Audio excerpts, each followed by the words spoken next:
a partir de premisas aceptables y utilizando razonamientos aceptables se llega a una conclusión inaceptable. ¿Sí? Eso es justamente una de las dificultades, ¿no? Para poder entrar al campo.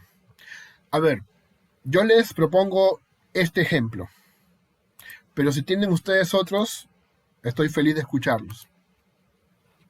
Es la paradoja de los viajes al pasado, ¿no? O la paradoja del abuelo, ¿no? Seguramente habrán visto la película Volver al Futuro, o si no la han visto, si son todavía gente más joven, habrán visto pues Avengers, ¿no? Endgame, creo que en ese Avengers Endgame hay viajes en el tiempo y se plantean ciertas paradojas, ¿no? A ver, ¿qué pasaría si yo viajo al pasado y mato a mi abuelo? Dado que él no ha engendrado a mi padre y mi padre no me ha engendrado a mí todavía, yo no existiré. Pero si no existo, porque maté a mi abuelo, entonces no viajé al pasado.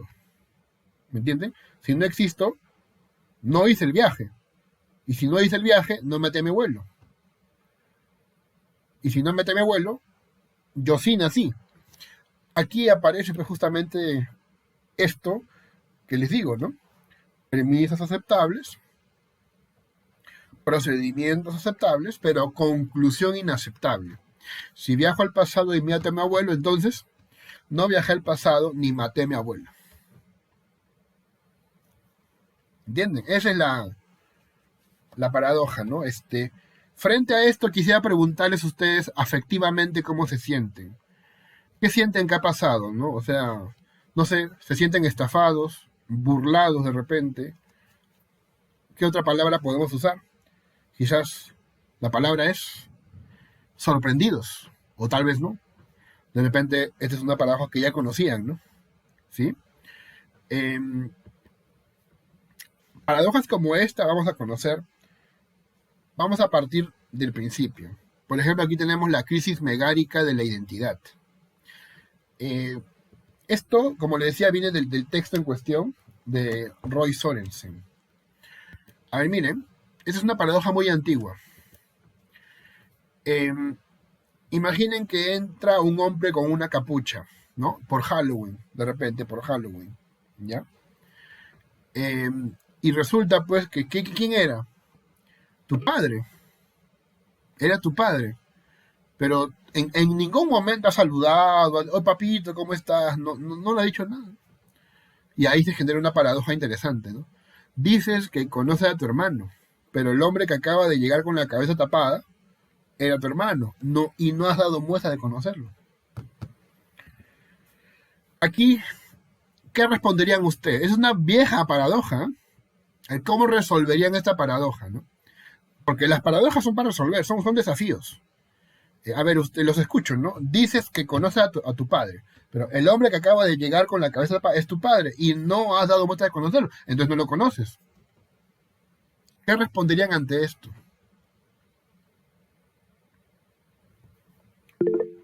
Sí, sí, alguien tiene una intervención, puede hablar por el micro si es posible,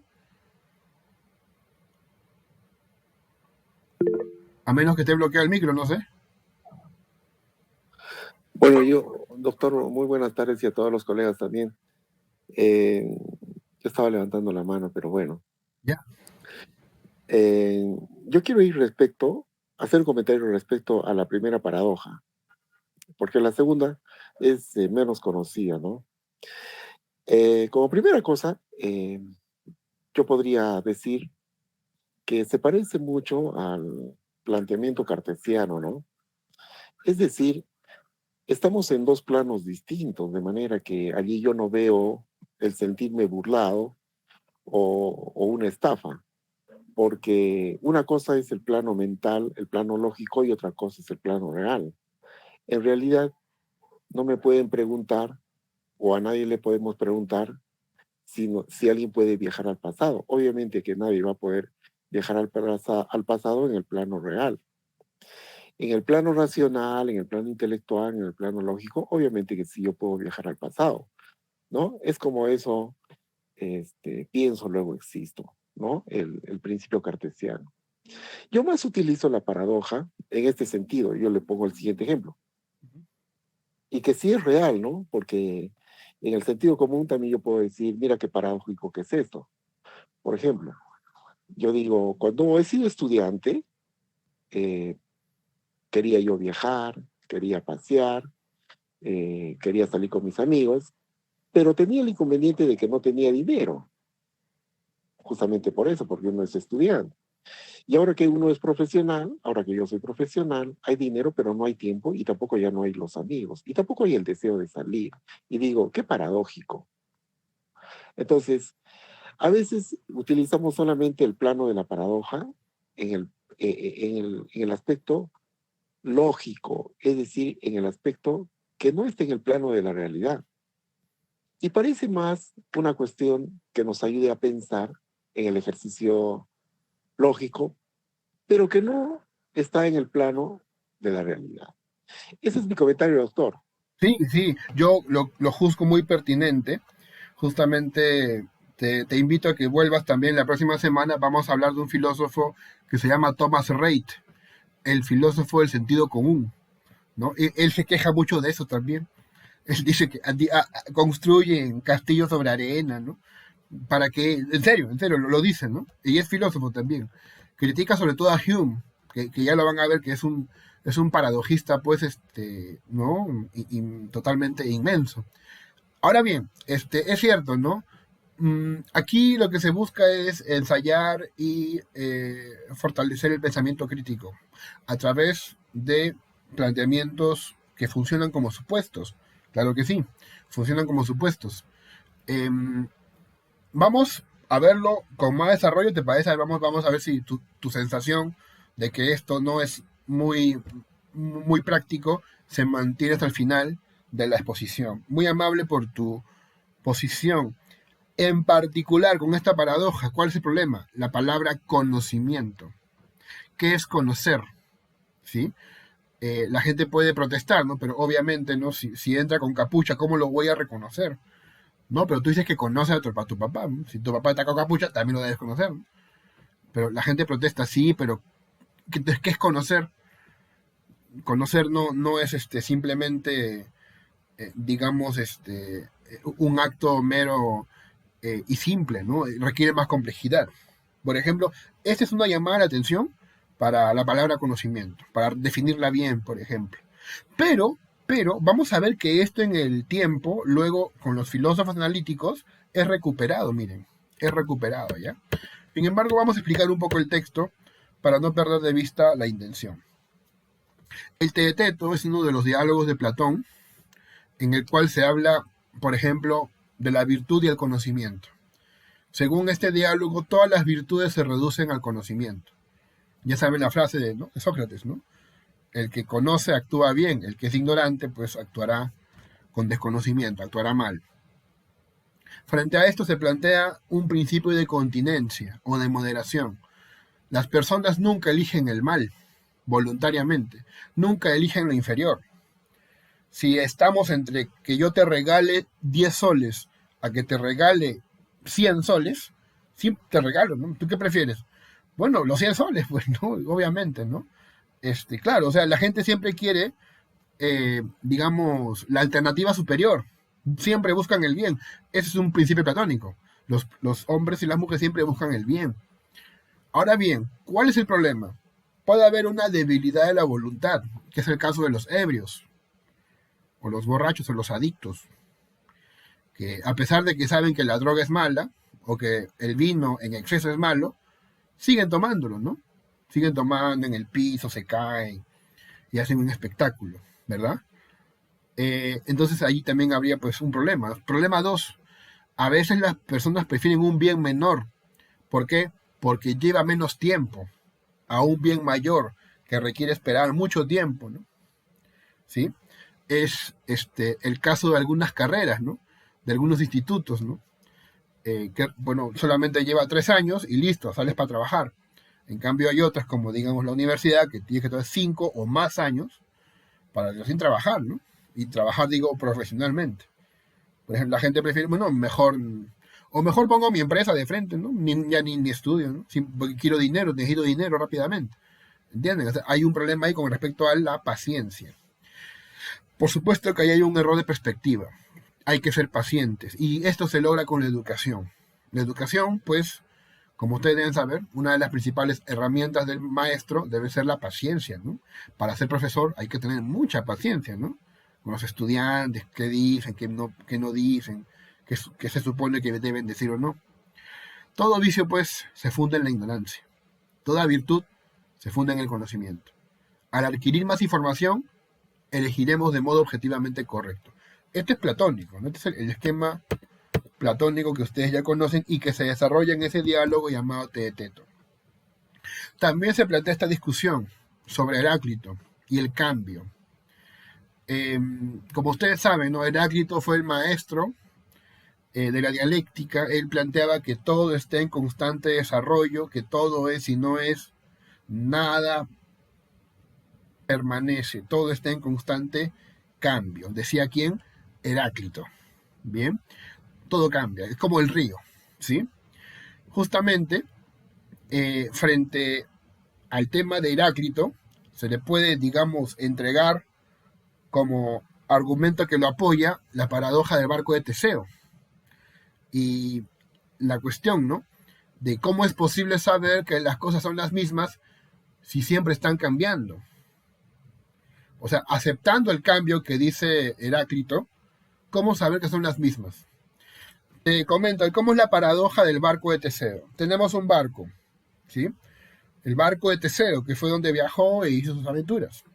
Este barco envejece, se malogra, se rompe, y lo van cambiando pieza por pieza. De repente un carpintero agarra las piezas originales del barco de Teseo y reconstruye el barco. La pregunta es, ¿cuál es el barco de Teseo? ¿El barco reparado o el barco de las piezas originales? Es una paradoja, ¿no? Es una paradoja también. Claro, ustedes, por ejemplo, no son los mismos que cuando eran niños. Cuando eran niños tenían otras preocupaciones. Querían jugar, querían saltar, ¿no? Querían comer gelatina, digamos, todo el día, ¿no es cierto? Hoy en día, pues es diferente, ¿no? Lo primero que hay que hacer es pagar impuestos, ¿no? Y casi todo se reduce a pagar, ¿no? Entonces, justamente, ¿no? Justamente esa es la cuestión. Si aceptamos el cambio, ¿cómo aceptamos que las cosas son las mismas? A través del cambio. Esa es una primera objeción que le planteamos a Heráclito. Pero ellos responden. Eh, si fuera cierto esto, si el Sócrates que estaba enfermo es idéntico al Sócrates que se sanó, las propiedades del Sócrates enfermo serían las mismas que las propiedades del Sócrates sano. Entonces, el Sócrates sano debería estar enfermo. Entonces, ¿qué plantean ante esto, no? En realidad, no existe un individuo único, sino una sucesión de individuos. En la mañana, un Sócrates enfermo, en la noche, un Sócrates sano. ¿No? Esa es la forma en la cual están intentando salvar la argumentación. ¿Ya? Réplica. Pero tal vez no hay que decir, ¿no?, que Sócrates permanezca a través del tiempo. O sea, no es que el Sócrates de la mañana sea el que permanece a partir de todo el día, sino que perdura. Aquí ya están eligiendo ya otros términos para salvar la argumentación. Otros afirman que Sócrates permanece genuinamente a través del tiempo porque las propiedades en cuestión tienen un aspecto temporal. Claro. O sea, hay una esencia, ¿no? La diferencia, ¿no? La famosa distinción entre esencia y accidente, ¿no? Propiedades esenciales y propiedades accidentales. Lo que cambia en Sócrates son las propiedades accidentales, pero la esencia perdura, ¿sí? Por eso, en ese sentido, el Sócrates mañanero que estaba enfermo es idéntico al Sócrates nocturno que ya no lo está, ¿sí? Para comprender cómo esta discusión tuvo consecuencias en el tiempo, habría que mencionar el planteamiento de Frege, que fue un filósofo alemán, que les recomiendo conocer o al menos ver sus textos. intentar leerlos. Él hace una distinción entre sentido y referencia, y muy valiosa para la filosofía del lenguaje. Un término, por ejemplo, Ollantumala, ¿no? No sé qué recuerdos te traerá pues Ollantumala, ¿no? Ojalá que recuerdos no tan ingratos, ¿no? Bueno, aquí está Ollantumala, tiene un sentido y una referencia. ¿Cuál es el sentido de Ollantumala? Lo que podemos llamar descripciones definidas para referirse a él. ¿Quién es Ollantumala? El esposo de Nadine. ¿Qué más? Fue presidente. ¿Qué más? Es hijo de Isaac Humala. Esas son, ¿qué cosas? El sentido. ¿Y la referencia? ¿A qué alude Ollantumala? ¿A qué alude? Al objeto Ollantumala, no al individuo Ollantumala. Sentido y referencia en los términos, pero también hay en las proposiciones. Sentido y referencia. ¿Cuál es el sentido de la oración, por ejemplo, Lima es la capital del Perú? El sentido vendría a ser, según Frege, la idea que expresa, o sea, las condiciones de verdad. ¿Qué es esto? Las condiciones que hacen posible que ese enunciado sea verdadero o sea falso. ¿Sí? Por ejemplo, ¿no? El hecho de que Lima es la capital del Perú, ¿qué presupone?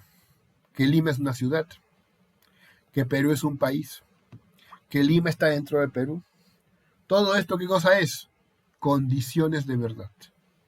El sentido. Y la referencia, si el término refería a un objeto, digamos acá el pollito, ¿no? El pollito señala a este objeto, la referencia es este objeto. ¿Cuál será la referencia en una proposición? Su valor de verdad, dice Frege. Vamos a ver que él después él va a cambiar su opinión y otros filósofos van a seguirlo y otros van a discutirlo, pero lo que queda es lo esencial de su estructura. ¿Ya? Miren,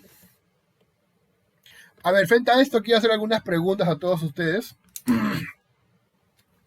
¿Verdad que quisiera preguntarle, el primero que intervino, nuestro amigo que intervino hace un rato, ¿cómo se llamaba? ¿Me puede indicar su nombre, por favor? Oscar Corso. Oscar Corso. Listo. Importante que participen ustedes o los siguientes o los interesados. A ver, solamente las tres primeras ya, para no estirar esto demasiado. José María Arguedas, ¿saben cómo se le llama a él? Apelativo de José María Arguedas. El etnólogo. El escritor etnólogo o también el taita, ¿no es cierto? A ver, siguiente. ¿Cómo le decían a José Santos Chocano? Justamente él tiene un poema, no sé si han escuchado, ¿no? Yo soy el cantor de América, autóctono y salvaje, ¿no? Chocano era bien enérgico, ¿no? Pero era antiprogre, por si acaso, ¿no? Lean su biografía y su pelea con el filósofo Vasconcelos, ¿no? Van a verse ahí un episodio bien interesante, ¿no? Vasconcelos versus Chocano, ¿no? La pelea del siglo. El cantor de América, decía, ¿no? Eso apelativo. Rafael de la Puente Benavides, eso lo deben saber. ¿Quién es él? No. Martín Adán. No. Martín Adán, ¿ya? Hasta ahí nomás, ¿ya? Lo demás ya, pues, te lo cuento nomás, ¿ya? Justamente Juan Espinosa Medrano, el Lunarejo, o el Doctor Sublime, Manuel González Prada, me quiero quedar, ¿ya? Él es el apóstol de la muerte, por si no lo conocías, ¿no? Imagínate, en el Perú había un apóstol de la muerte, por si no lo sabías. José Carlos Mañatigui, Juan Coroniquiure, La Mauta, Ricardo Palma, el Boticario Mendigo, Pedro Peralta Barno, Doctor Océano, José Fausino Sánchez Carrión, el Solitario de Sayán, y Valdelomar, el Conde de Lemos. Nos quedamos con González Prada, bueno, porque a mí me agrada mucho su obra. De hecho, me identifico un poco con el anarquismo, aunque no tanto. Pero sí, me convence más que otras posturas políticas. Bueno, aquí te planteo un tema al cual se enfrentó Frege, el filósofo Frege. Bien. A ver, la pregunta es esta, ¿no? Sabemos lo siguiente. ¿Cuál sería la diferencia entre Manuel González Prada es Manuel González Prada y Manuel González Prada es el apóstol de la muerte. ¿Cuál es el problema? El problema es que los dos son verdaderos, ¿no? Claro. Manuel González Prada es Manuel González Prada. Y abajo, Manuel González Prada es el apóstol de la muerte. También te lo acabo de decir, es verdadero. Entonces, aquí la cuestión es la siguiente, ¿no? A dice lo mismo que B. Ambas son verdaderas. Sin embargo, eso no es tan cierto. ¿Por qué? Porque A es una tautología, es analítica, es a priori. En cambio, B es de la forma A igual a B. Es una sintética, es a posteriori. Hay diferencias ahí, a pesar de que las dos son verdaderas. Bien, esta es una de las reflexiones que despierta en el siglo XX ideas que ya estaban en el siglo IV a.C. Si volvemos al inicio, y aquí ojalá la gente que interviene, por favor, me dice su apellido, su nombre, para irlos apuntando. ¿Se acuerdan esto? El encapuchado, ¿no es cierto? ¿Quién es acá? La capucha. La capucha es un trapo negro. Y el encapuchado es tu hermano, ¿verdad? Bien, esto mismo se está replanteando con Frege. A ver quién me responde. En este caso que te he planteado con González Prada y el apóstol de la muerte, ¿quién sería la capucha y quién sería el encapuchado? ¿Cuál se utiliza para disfrazar a cuál?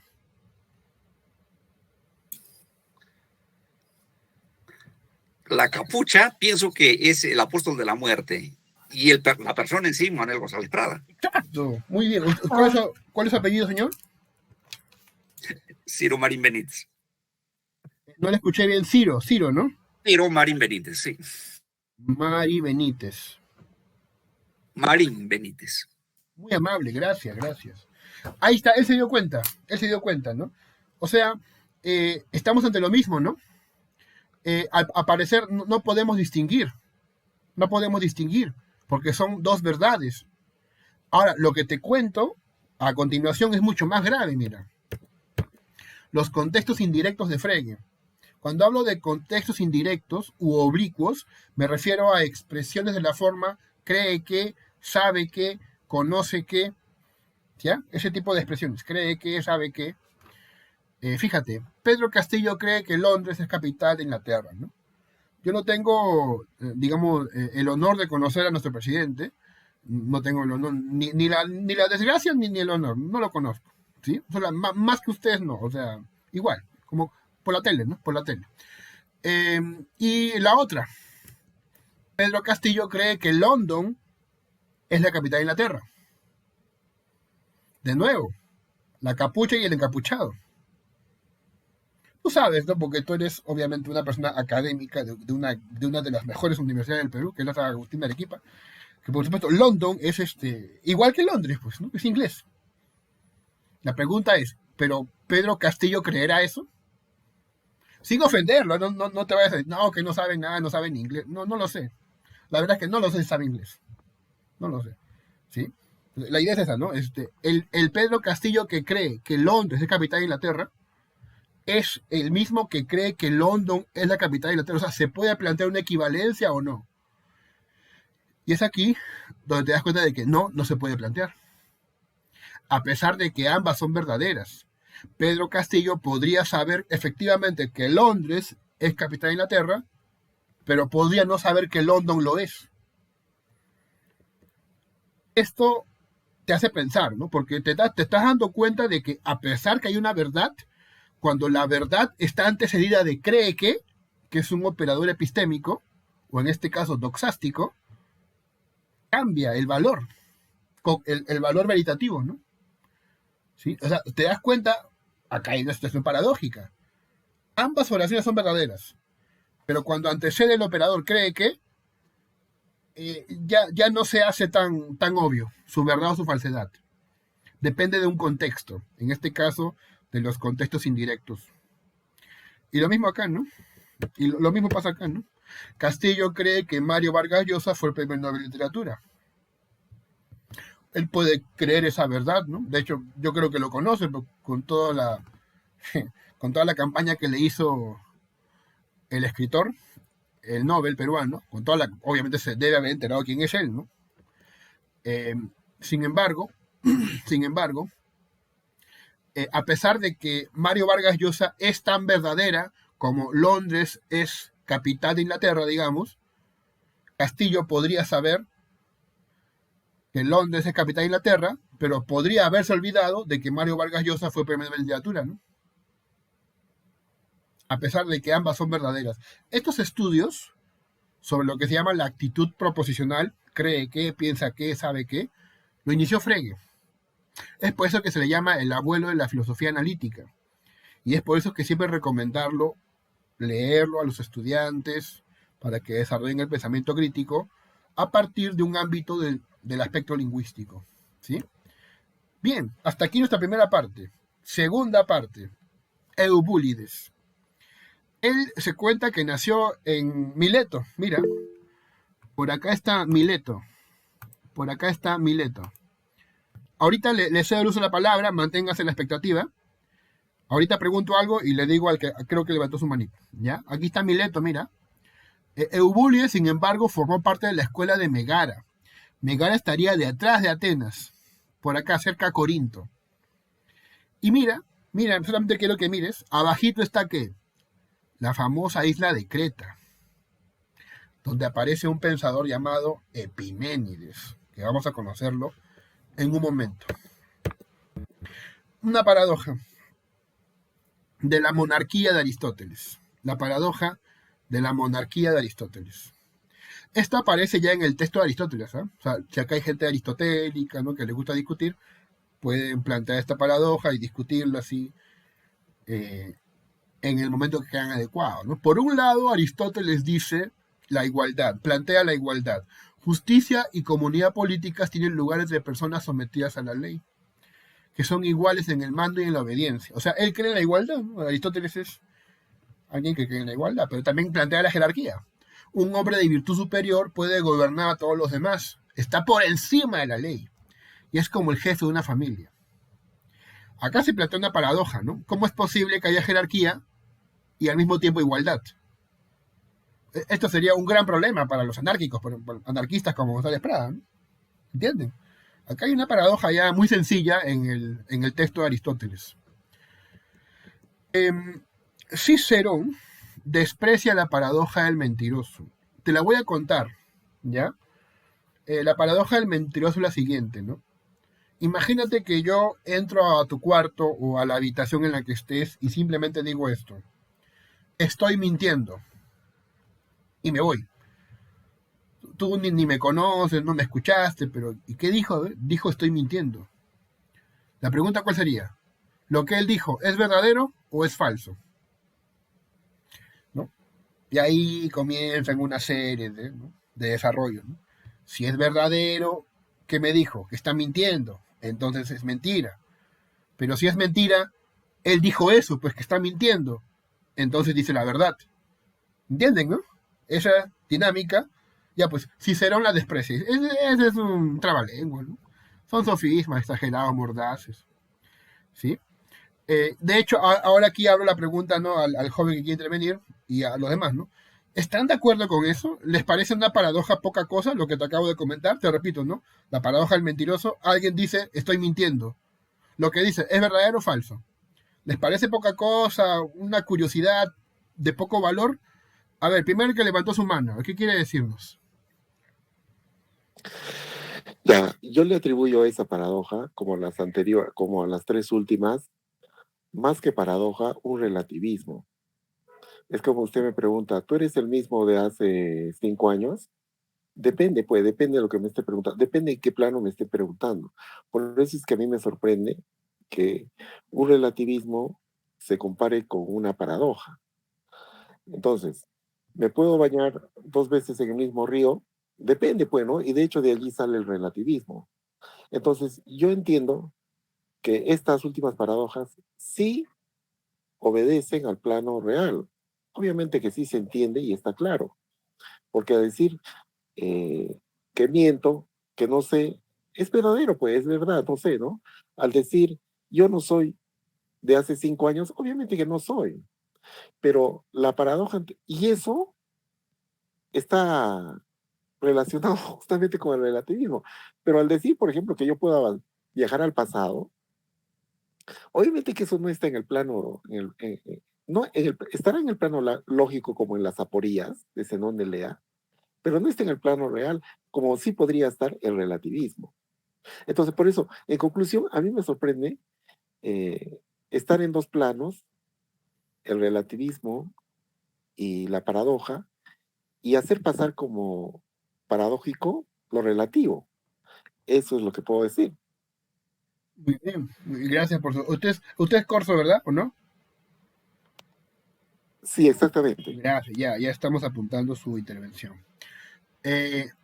Bien, si no hay nadie más que quiere intervenir, a ver, la pregunta es esta, ¿no? ¿Te parece que esta paradoja del mentiroso es muy fácil, es una pérdida de tiempo? A ver qué dicen ustedes.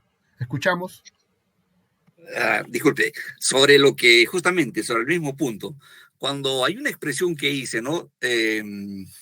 Yo siempre digo la verdad, incluso cuando miento. En ese caso, más o menos, estaría emparentado lo que, el ejemplo que nos está poniendo usted, doctor. Claro, es la misma, es la paradoja del mentiroso, por supuesto. Sí, claro, porque aquí la frase sería es verdad que miento, ¿no? Si digo es verdad que miento, ¿digo verdad o digo mentira? Se plantea lo mismo, ¿no? Se plantea la misma situación interesante que me están planteando. Esa es la voz de Ciro Marín Benítez, ¿verdad? Sí, doctor. Muy bien, ya estamos conociendo a los que están interviniendo. Ahora bien, hay otra paradoja de Ubúlides que seguramente la conocen, se llama la paradoja Sorites, o la paradoja del montón, o la paradoja del montón, ¿sí? Eh, a ver, puede ser la del calvo, porque yo no tengo acá otra cosa con la cual interactuar, creo que sí, ¿no? La del calvo estará bien, ¿no? Una persona tiene pelo, como yo, digamos, ¿no? Le quitas un pelo, no es calvo. Me quitas 2 pelos, no soy calvo. Me quitas 3 pelos, tampoco soy calvo. Si me quitas n pelos, tampoco seré calvo. Pero es obvio que en algún momento, ¿no? De tanto jalar, seré calvo, ¿no? O sea, justamente, ¿no? Lo que dice la paradoja Sorites es que los cambios mínimos progresivos no significan un gran cambio. O sea, para que te quede sorprendido, ¿no? Las paradojas de Ubúlides en este punto serían apoyos de la tesis de Parménides, de que el cambio no existe, frente a Heráclito, que aceptaba que el cambio existe. ¿Sí? ¿Por qué? Porque claro, si le quitas es igual, tienes aquí a tu hermanito, a tu hijito, yo sé que hay gente acá, ¿no? Que ya pues tiene nietos, hijos. Tu hijito está acá, tu hijo de 8 o 9 años. Pasa un segundo, es niño. 2 segundos, es niño. 3 segundos, es niño. 4 segundos, es niño. Así pasen n segundos, seguirá siendo niño. Por lo tanto, los cambios mínimos progresivos no hacen cambios. Sin embargo, tú sabes que en algún momento tu niño, que está ahí al costado tuyo, con mucho cariño y amor, será adolescente muy pronto y será un joven y será de la casa, ¿no? Por eso que muchos padres dicen, ¿no? Vive, ¿no? La juventud de tu niño, ¿no? La niñez de tu hijo, porque se va a ir rápido, ¿no? Rápido, crecen. Bueno, yo no sé, yo no tengo hijos, pero debe ser muy, muy interesante el hecho de ser padre, ¿no? Al menos desde el punto de vista de Piaget. Me interesaría solo por eso. Bien, entonces aquí tienen, ¿no? Una perspectiva de las paradojas. Acá hay un punto interesante, miren. Hay una ética en las paradojas, porque yo estoy diciendo la palabra mentir, ¿no? Yo miento, pero la mentira es mala o no, ¿no? Ahora bien, ¿cuál es el asunto acá? De que mentir e inducir a error no es lo mismo, porque en la mentira ya hay, ¿qué cosa? Ya hay la voluntad de engañar, ¿me entiendes? Una cosa es mentir y otra cosa es equivocarse, ¿no? ¿Me entiendes? O sea, si yo le digo a alguien, ¿dónde queda la avenida Abancay, ¿no? Y le digo cualquier cosa, ¿no? Para distraerlo, ahí estoy mintiendo, eso es grave, ¿no es cierto? Pero una cosa que no pueden, digamos, negar es que las mentiras son dentro de las mentiras afirmaciones. Justamente lo que decía acá Marín Benítez, ¿no? Decir yo miento es lo mismo que decir, es verdad que yo miento, sí, porque las mentiras son aserciones, son afirmaciones, quiero decir, ¿no? ¿Sí? Em, entonces, cuando se habla de la ética de la paradoja, se me ocurrió algo que les comparto a ustedes, ¿no? Que es una cuestión seguramente que ustedes ya conocen, ¿no? Y si no lo conocen, les recomiendo que vaya a su profesor de lógica más cercano que vea, que debe ser pues de pregrado, supongo, ¿no? Que a partir de una contradicción se puede deducir cualquier cosa. Eso te lo pueden probar, ¿eh? Si conoces la regla de conjunción, la regla de simplificación y la adición, con eso se puede demostrar que a partir de, por ejemplo, la papa es un tubérculo y no es un tubérculo, entonces se puede probar cualquier cosa, ¿no? Por ejemplo, de que este monedero tiene $1.000.000, ¿no? Por ejemplo, ¿no? Se puede probar cualquier cosa, inclusive falsedades. Eso se llama el principio de explosión en lógica. Si tú aceptas A y no A, puedes probar cualquier cosa. Ahora bien, en el ámbito moral, esto se puede ciertamente parafrasear. ¿Qué les parece este parafraseo, no? De un mentiroso puede esperarse cualquier cosa. ¿Sí o no? ¿No? Sobre todo eso para los dolidos, ¿no? Como yo. De una mentirosa puede esperarse cualquier cosa. ¿No? ¿Me entiendes? ¿No? O sea, si tú estuviste con alguien de repente que te engañó y te mintió, ¿verdad? Y tú, ¿no? Vuelves a intentar creerle. Bueno, o sea, puede esperarse cualquier cosa, ¿no? Alguien que te mintió una vez, como decía Descartes, ¿no? Los que mintieron una vez pueden volver a mentir, ¿no? Los sentidos te han engañado. ¿Cuántas veces los sentidos te han engañado? Y quien te ha engañado una vez puede volver a engañarte, ¿no? Entonces, mira, esta lección moral, como una especie de moraleja extraída de un principio lógico. De un mentiroso puede esperarse cualquier cosa. A partir de la vinculación de la ética, ¿no? De la ética, de la paradoja. Lo grave del mentiroso, de la paradoja del mentiroso, es que se razona a partir de una afirmación, ¿no? ¿Sí? Lo curioso es que esto se puede probar, ¿no? A diferencia de la prueba condicional o la prueba por reducción al absurdo, donde solo hay suposiciones, ¿eh? Repasen su manual de lógica, ¿no? En la prueba condicional todo comienza con una premisa adicional, ¿no? Premisa adicional. Claro, o sea, se supone esto, ¿no? Se supone esto, pues se supone lo otro. Es por eso que algunas lógicas no aceptan, por ejemplo, la reducción al absurdo. Te hablo de la lógica constructivista, por ejemplo. La lógica constructivista, o mejor dicho, intuicionista, mejor aún, ¿no? La lógica de Brouwer. La lógica intuicionista no acepta la reducción al absurdo. Lo considera una prueba falsa, ¿no? ¿Por qué? Porque parte de supuestos.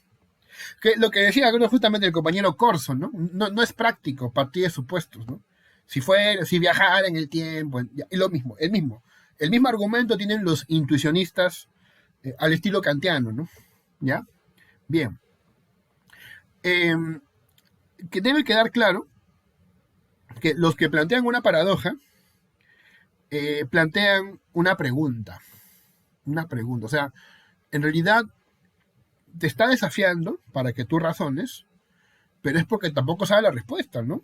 O sea, tampoco conoce cómo esto se puede resolver. Algo semejante ocurre con la filosofía oriental budista, ¿no? Miren esta cuestión, ¿no? ¿Cómo es posible aspirar a ser libre del deseo sin desear esa libertad? ¿No? Porque los budistas buscan eso, ¿no? Liberarme de todas las ataduras, de todos los deseos y llegar al nirvana. Pero ¿cómo es posible aspirar a ser libre del deseo sin desear esa libertad? O sea, sin que eso se convierta ya en un deseo. El deseo de ser libre.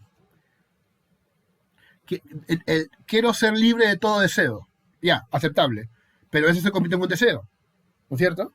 Si yo busco la libertad de todo deseo, también deseo la libertad de todo deseo. Y eso hace mi búsqueda una cosa frustrante. Bueno, algo así ocurre también en el budismo, ¿no? Como acabo de decir, Y es una paradoja, también una paradoja, la paradoja de la búsqueda de anular los deseos, ¿no? ¿Será posible o no será posible?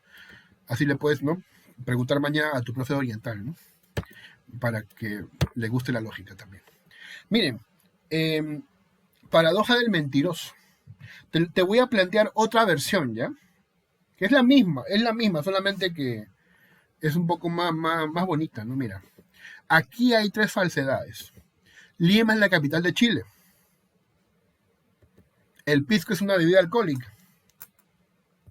1 más 2 más 3 más 4 es igual a 20. A ver, el que primero levante la mano interviene. ¿Cuál es la tercera falsedad? Vamos a investigar, ¿ya? Lima es capital de Chile, pues falso. 1 más 2 más 3 más 4 es igual a 20, también es falso. ¿Cuál es la tercera falsedad? A ver quién se da cuenta. Te lo respondo, ¿ya? Aparentemente sería esta, ¿no?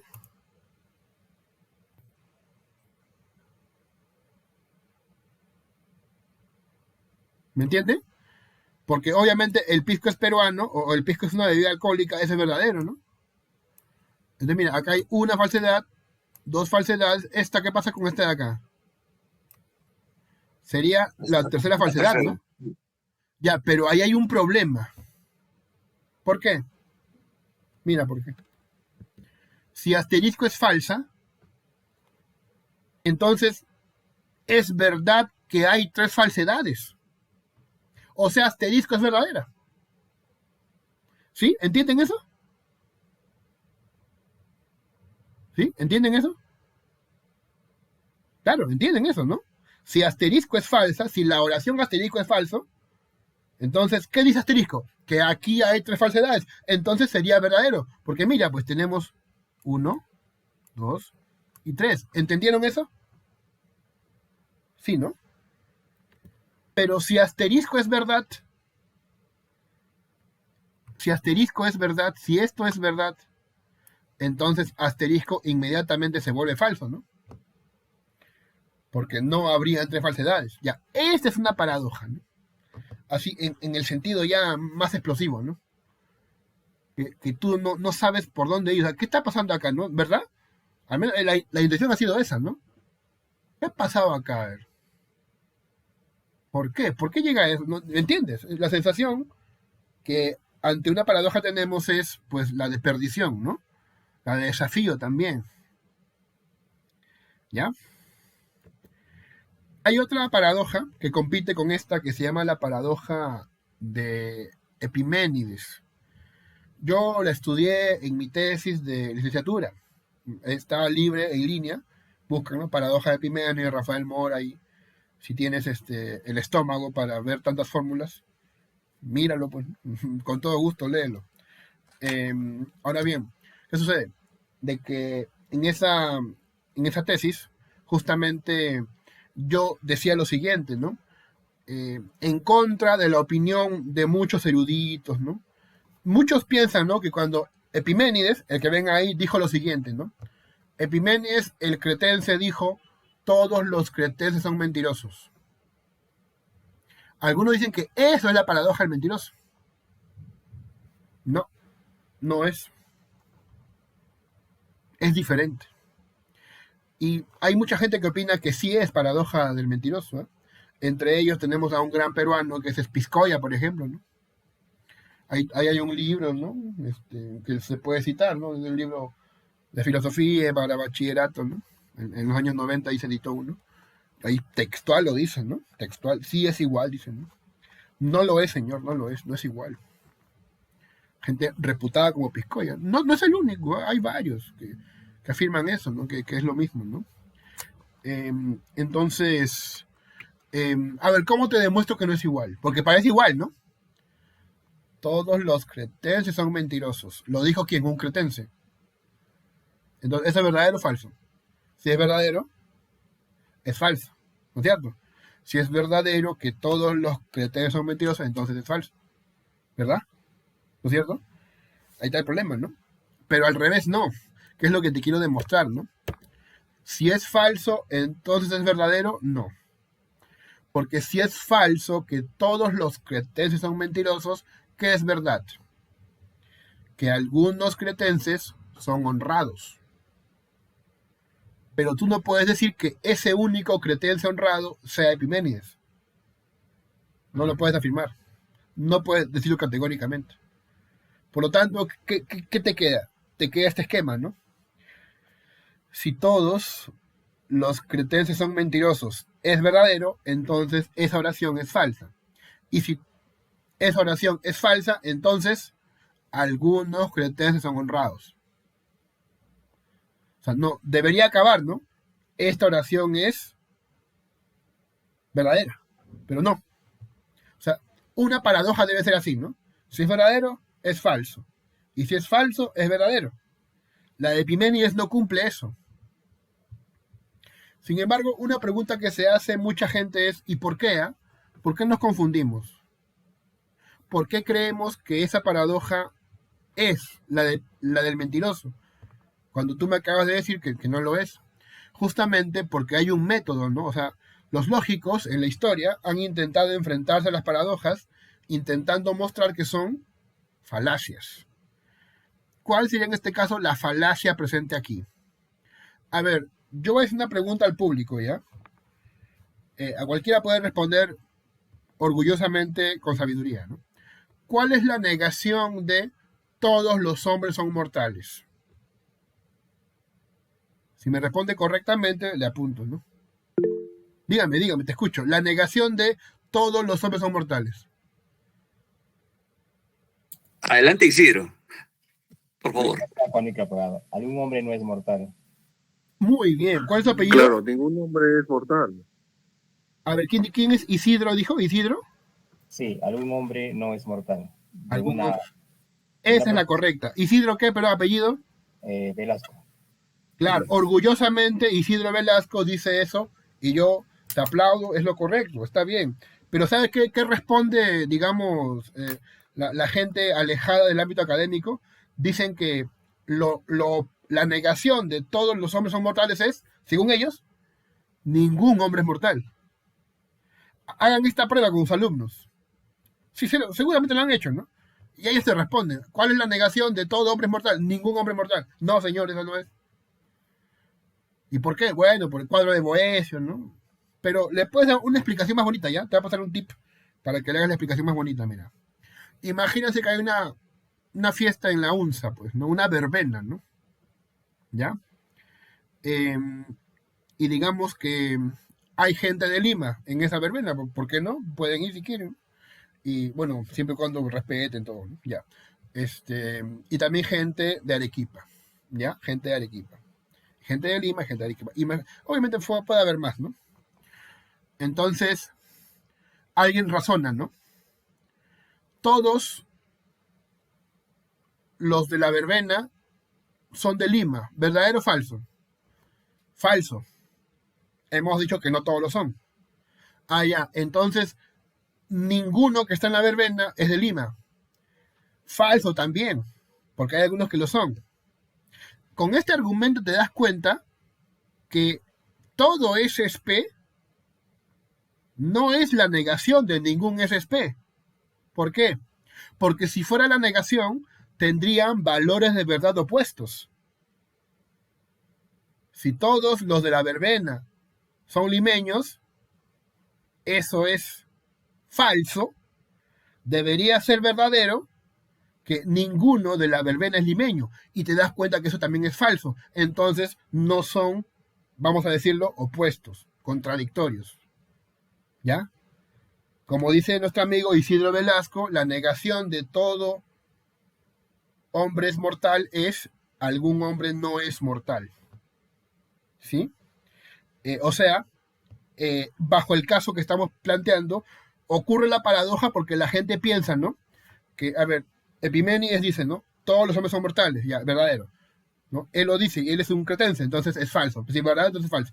Y si es falso que todos los cretenses son mentirosos, ¿cómo se equivocan? Ah, entonces ninguno, ¿no? Ninguno es mentiroso, ¿no? ¿No es cierto? Y como lo que acaban de plantear es una falsedad, caen en el error por hacer eso, ese error de identificar de forma incorrecta la negación de cierta proposición categórica. Esta estrategia no es nueva, quiero decir, la de buscar este tipo de errores. Los filósofos buscan transformar a las paradojas en falacias. Y se ha visto en la historia, ¿no? Y lo vamos a ver en nuestro curso. Miren, esto también es una paradoja de Eubúlides. Se llama el cornuto. O bueno, para términos peruanos, ¿cómo sería? A ver, el cachudo. Disculpen la vulgaridad, es que ese es mi estilo.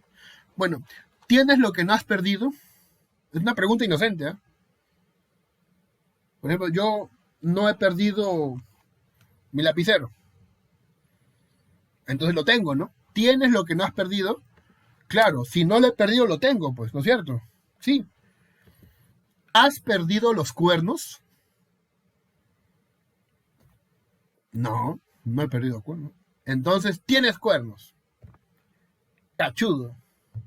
Bueno, eso no dice Eubúlides, ¿no? Por si acaso, no digan eso porque si no, la gente puede pensar mal, ¿no? ¿Qué es lo que dicen algunos que analizan esta paradoja? Que aquí está la falacia de la pregunta compleja. ¿Se acuerdan cómo es esta falacia? Seguramente la han escuchado, ¿no? Es una falacia que se plantea a partir de una pregunta que supone muchos compromisos. ¿Sí? Ejemplo, ¿no? Oye, Juancito, ¿sigues engañando a tu enamorada? ¿Qué va a responder Juancito? No va a decir que sí, ¿no? ¿Qué tiene que decir? Tiene que decir que no, no. ¿Qué significa eso? Que antes sí lo hacía, ¿no? O como le preguntaron, ¿no?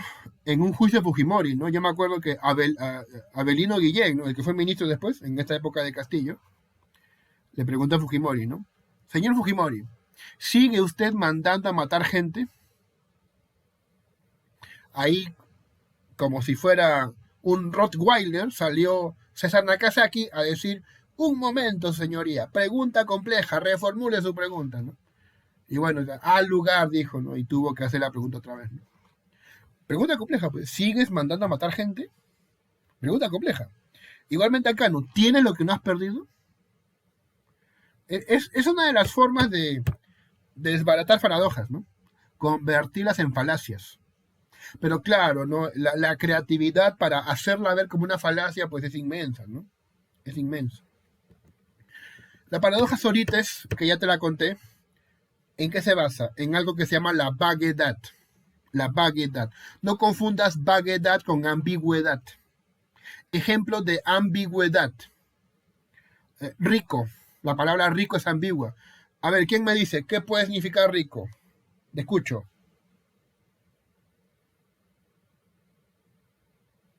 Puede ser alguien que tiene mucho dinero. O también, ¿qué puede ser? Un rico, por ejemplo, hay un plato ahí famoso de Arequipa, Una ¿no? golosina. ¿Cómo se llama? ¿Cómo se llama? Una golosina, un dulce, ¿no? Ya. Está bien, es rico, ¿no? Yo me acuerdo que había un plato en la Arequipa, que ese tiempo que no pruebo, ¿no? Era relleno, rocoto relleno, me parece que es, no sé, disculpen si los ofendo. Rocoto relleno me parece que es, ¿no? Entonces, es rico, ¿no? Es rico. Papa a la huancaína, es rico, es rico. Pollo a la brasa, es rico, ¿no es cierto? Pero también es rico el que tiene, no sé, Elon Musk, que hace poco ha comprado Twitter. Es rico. Ahí hay ambigüedad. Una palabra tiene muchos significados. La vaguedad es otra cosa. La vaguedad aparece cuando un término no tiene bien definido sus límites. Por ejemplo, piensen, ¿no? en algo tan sencillo como los colores. Como los colores, ¿no? A ver, aquí tengo dos objetos. Tengo acá, ¿no? Ya, uno, la cartuchera, el libro, y mi amigo el pollito. Miren, de espaldas, ¿ya? Son tres cosas. Verdes. Pregunta capciosa. ¿Cuál es verde de verdad? O mejor aún, más verde.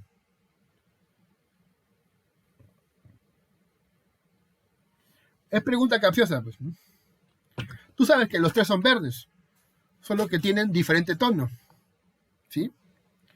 Pero, ¿en qué momento, por ejemplo, en qué momento un color rojo va aclarándose y se convierte en rosado? ¿En qué momento? ¿Con qué cantidad de pintura blanca, no? Eso es lo que te decía, ¿no? No hay certidumbre sobre los límites, ¿ya? Esto ocurre con muchas palabras, ¿no? Por ejemplo, imagínate lo que es justamente, ¿no? Cosas tan problemáticas como lo que es discusión sobre el aborto. Específicamente, ¿en qué momento se puede considerar un ser humano al feto que está en el vientre de la mujer? ¿Cuándo es un ser humano? ¿En la concepción? ¿A las 2, 3 semanas? ¿Cuando se forma el cerebro? ¿Cuándo? Ahí, justamente, cuando no hay bien definidos los límites, es que se generan debates, peleas, discusiones. ¿Sí? Claro. O por ejemplo, ¿no? ¿Cuánto dinero se necesita para que una persona sea rica, ¿no? ¿Cuándo comienza la riqueza, ¿no? Por ejemplo, ahorita, ¿no? Si yo te ofrezco 1.000 soles, yo te apuesto que para muchos de aquí de ustedes, me incluyo, ¿no? 1.000 soles no alcanza, ¿sí o no? Entonces, si todo se va en internet, en Netflix, gasolina y qué sé yo, ¿no es cierto? O sea, 1.000 soles no alcanza. Y 1.000.000 de soles, bueno, 1.000.000 de soles pues lo pienso mejor, ¿no? Claro, 1.000.000 de soles es más cantidad, ¿no? ¿Qué opinas tú?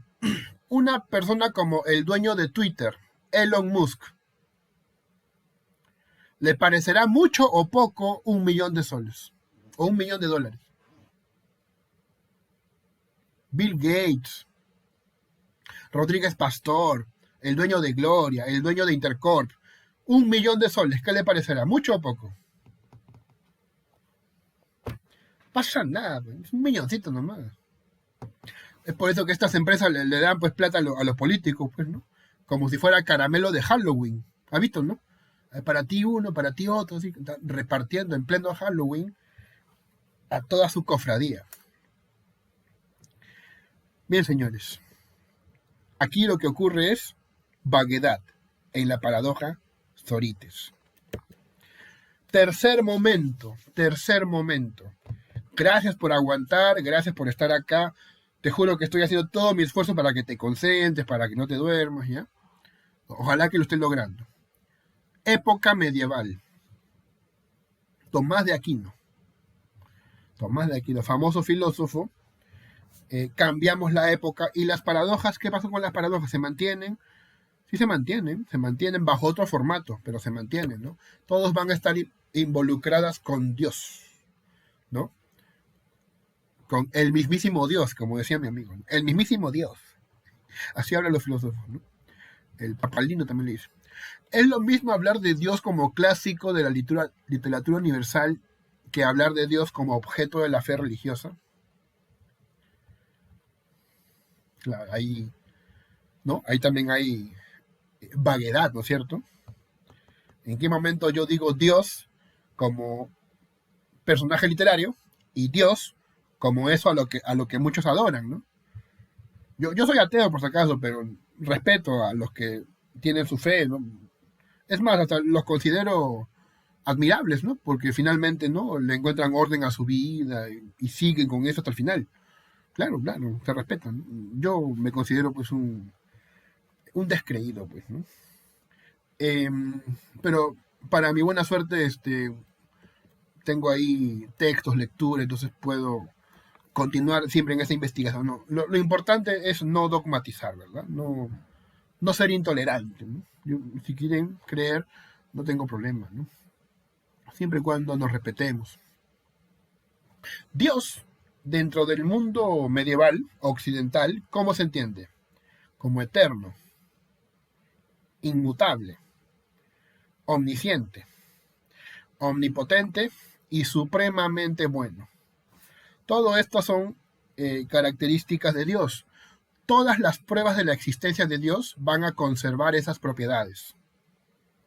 Si tú quieres demostrar que Dios existe, parte de una de ellas, ¿no? Una demostración clásica de la existencia de Dios sería esta. A ver, atentos. Si Dios es perfecto, nada le falta, porque a lo perfecto nada le falta, porque si le faltara algo ya no sería perfecto. Si es perfecto, nada le falta. Si nada le falta, no le falta existir. Y si no le falta existir, existe. Dios existe. Arrepiéntanse, pecadores. Dios existe. Tomás de Aquino se tomó en serio esto de Dios. Él se inspiró en muchos textos aristotélicos que a su vez venían arrastrando interpretaciones árabes, islámicas, musulmanas, ¿sí? Y dijo una serie de ideas que a continuación te comento, ¿no? Según Tomás de Aquino, Dios es acto puro. Es acto puro. Es pura actividad, ¿no? Cualquier propiedad que pueda tener en potencia, la tiene en acto. Porque en Dios no hay potencias, pues, ¿sí? Dios no es posibilidad, es pura acción. Dios es la causa primera de todo. En Dios se identifica esencia y existencia. ¿Cuál es la esencia de Dios? La esencia de Dios es que exista. Y esto está en la Biblia, en el Éxodo 3:14. Cuando Abraham, ¿no? Abraham, creo que no es Abraham, creo que es Moisés, ¿ya? Moisés le pregunta, sí, fue Moisés, ¿no? A Dios, ¿y quién eres tú? ¿Qué les digo acá a la gente? Bueno, yo soy el que soy. Diles eso, ¿no? Yo soy el que soy. Y acá hay una frase que si tú la lees con calma, te vas a dar cuenta que ahí ves a Parménides, ¿no? ¿Qué decía Parménides? El ser es, ¿no? ¿Te acuerdan? El ser es. ¿Y qué dice en el Éxodo? Yo soy el que soy. ¿No? ¿No encuentran un paralelismo ahí? Amerita una investigación, ¿no? Amerita una tesis, un articulito de revista. No pienso que amerita, ¿no? Ya. Bien. Dios no solamente está vivo, sino que es lo máximamente vivo. Hay diversos grados de perfección en las cosas. Los organismos están vivos en virtud del principio del movimiento que reside en ellos. Bien. O sea, Dios es la causa de todas las cosas, dado que es la causa de todas las cosas que están vivas. Dios tiene la vida en más alto grado, ¿no?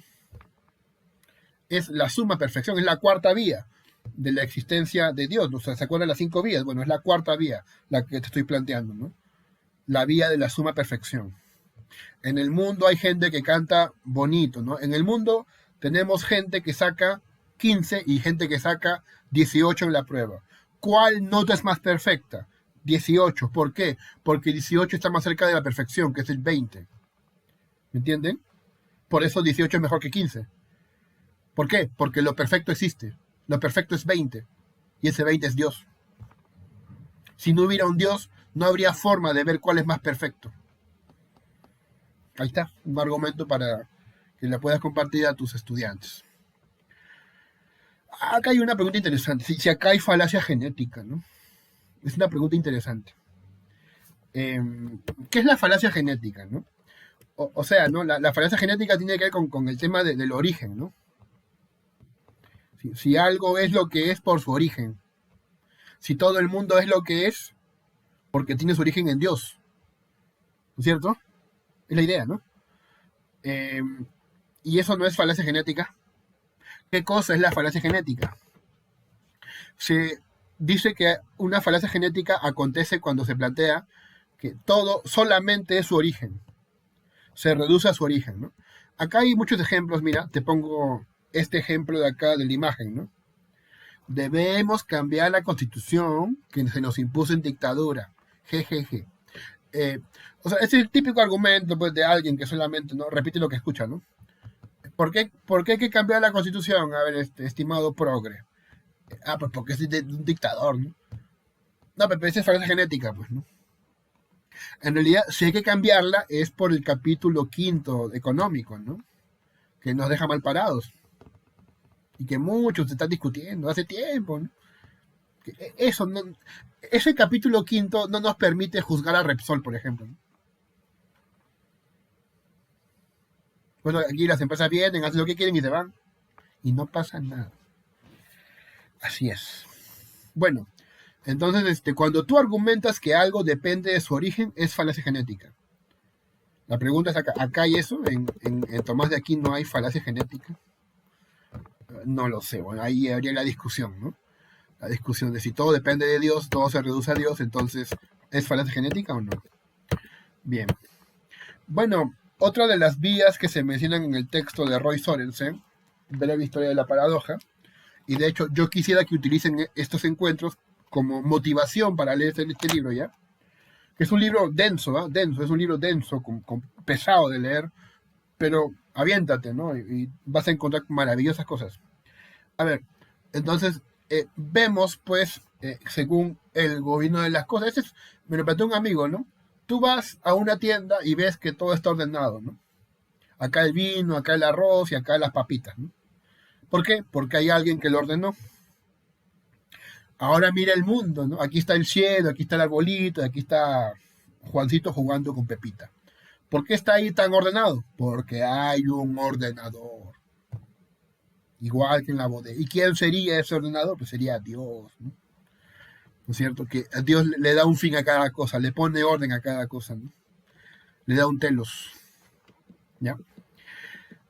Ahora bien, Dios es atemporal. Es como un número. Dios posee todas sus propiedades de manera esencial. No puede cambiar de ideas, ni puede dejar de hacer nada. Dado que Dios es perfecto, no puede cambiar ni para bien ni para mal. Es simple y no puede ni ganar ni perder partes. Según Tomás, Dios está en todas partes. Existe como un gran ahora, omnipresente, una perspectiva del tiempo estático. Es un gran ahora, que no está limitado ni por el pasado ni por el futuro. Afirma que la presencia divina, o sea, ¿no? La sabiduría divina es compatible con el libre albedrío. ¿Por qué? Porque el hecho de que Dios sepa lo que voy a hacer es compatible con el hecho de lo que yo haga, lo que yo quiero hacer.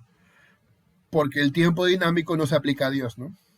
El tiempo dinámico es de pasar, ¿no? De presente a futuro, por ejemplo, ¿no?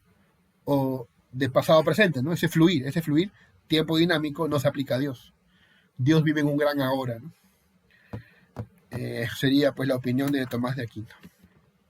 Última parte. Occam y los insolubles. ¿Sí? Bien, ya estamos llegando a la parte final. Y justamente la parte más interesante.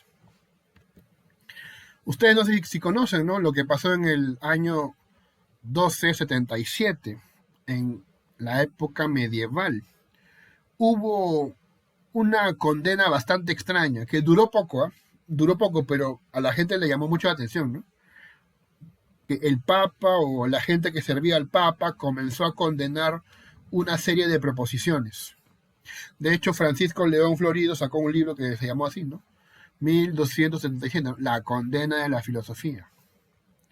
O sea, hubo una condena para prohibir ciertas tesis filosóficas, ¿no? Que estaban demasiado alucinantes, ¿no? Vamos a ver algunas, ¿ya? Que no sé qué te parecerán a ti, ¿no? Ya. Entonces, en las universidades, fíjate, esto se parece mucho a la SUNEDU, ¿no? La Inquisición y cómo la SUNEDU de las universidades que eran iglesias. Imagínate, ¿no? O sea, le dijeron, esto no puedes estudiar, ¿no? O está mal tu sílabo, ¿no? Tienes que rehacerlo, algo así, ¿no? Igualito. Mira, entonces, sucede pues que las universidades eran lugares autónomos, ¿no? Claro, ¿para qué se va a meter la autoridad papal, ¿no? ¿Para qué?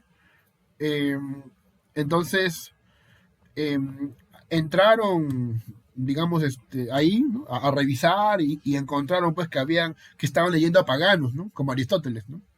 Que nuestros teólogos están leyendo a paganos y encima están leyendo a europeos que han leído a paganos, como Tomás de Aquino, pues que leyó a Aristóteles. Y encima están leyendo a los árabes también, ¿no? A Averroes, ¿no? A Avicena. Comenzaron a limpiar todo eso, ¿cómo es posible? ¿No? Obviamente hubo un enfrentamiento ahí, ¿no? A ver, 9. Mira, esto fue lo que se condenó, lo que dijo que es un error. No lo repitan más, por favor, si no, pues viene el castigo. Que no hubo primer hombre, ni habrá postrero. Al contrario, siempre hubo y siempre habrá generación del hombre del hombre.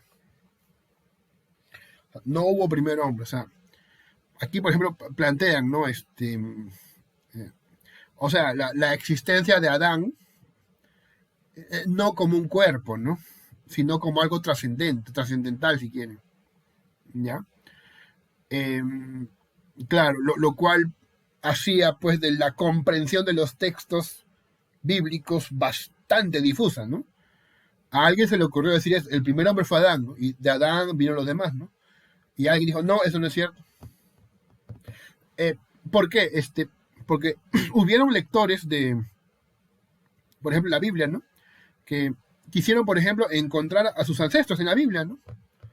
A ver, según tú, descendiente de quién eres, ¿no? De Caín, de Abel, de Adán, de quién. Comenzaron a hacer ese tipo de investigaciones, ¿no? Y no existe un primer hombre literal, ¿no? Esto es trascendente, ¿no? Que Dios no podría mover los cielos con movimiento rectilíneo y la razón es que quedaría un vacío. Esto también sería falso para la autoridad. Dios puede hacer lo que quiera. Tú no puedes decirle a Dios qué hacer o qué no hacer. ¿Sí? Por ejemplo. Y la 87, ¿no? Que el mundo es eterno en cuanto a todas las especies contenidas en él. Fíjate que el tiempo es eterno, como lo son el movimiento, la materia, el agente y el recipiente, porque el mundo es del poder infinito de Dios. Es imposible que haya novedad en un efecto sin novedad en la causa.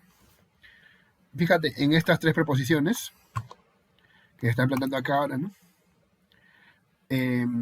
Justamente, ¿no? Primero, la primera, ¿no? O sea, ellos dicen, ¿no? Si tú afirmas que no hubo primer hombre es falso. ¿Qué dice la autoridad? Hubo Adán. 49. Dios puede hacer lo que quiera. 87. El mundo no es eterno de esa manera, ni el tiempo es eterno de esa manera, sino que, de nuevo, aquí le están dando a Dios poderes pues supremos, la autoridad papal, ¿no? Tú sabes que estos poderes supremos se traducen efectivamente ¿no? en totalitarismo, ¿no? Por parte de la iglesia, ¿no? O sea, si Dios lo puede, si yo soy el Papa, represento a Dios, yo también lo puedo hacer, ¿no? O sea, por eso había ese tipo de pugnas. Entonces, así como acabas de ver, ¿no? Se censuraron una serie de ideas que venían, pues, ¿no? Del libre pensamiento. Entonces, esto duró poco, como te decía. Duró muy poco. Pero fue interesante, ¿no? Lo que quisieron imponer. Fue interesante porque la gente no se dejó, ¿no? Y justamente en ese contexto, pues, ¿no? Se está formando el caldo de cultivo para que aparezca este señor. Ockham. Guillermo de Ockham, ¿no? Seguramente lo conocerás como una persona bien contestataria, ¿verdad? Por supuesto. Viene de esta época, pues, ¿no?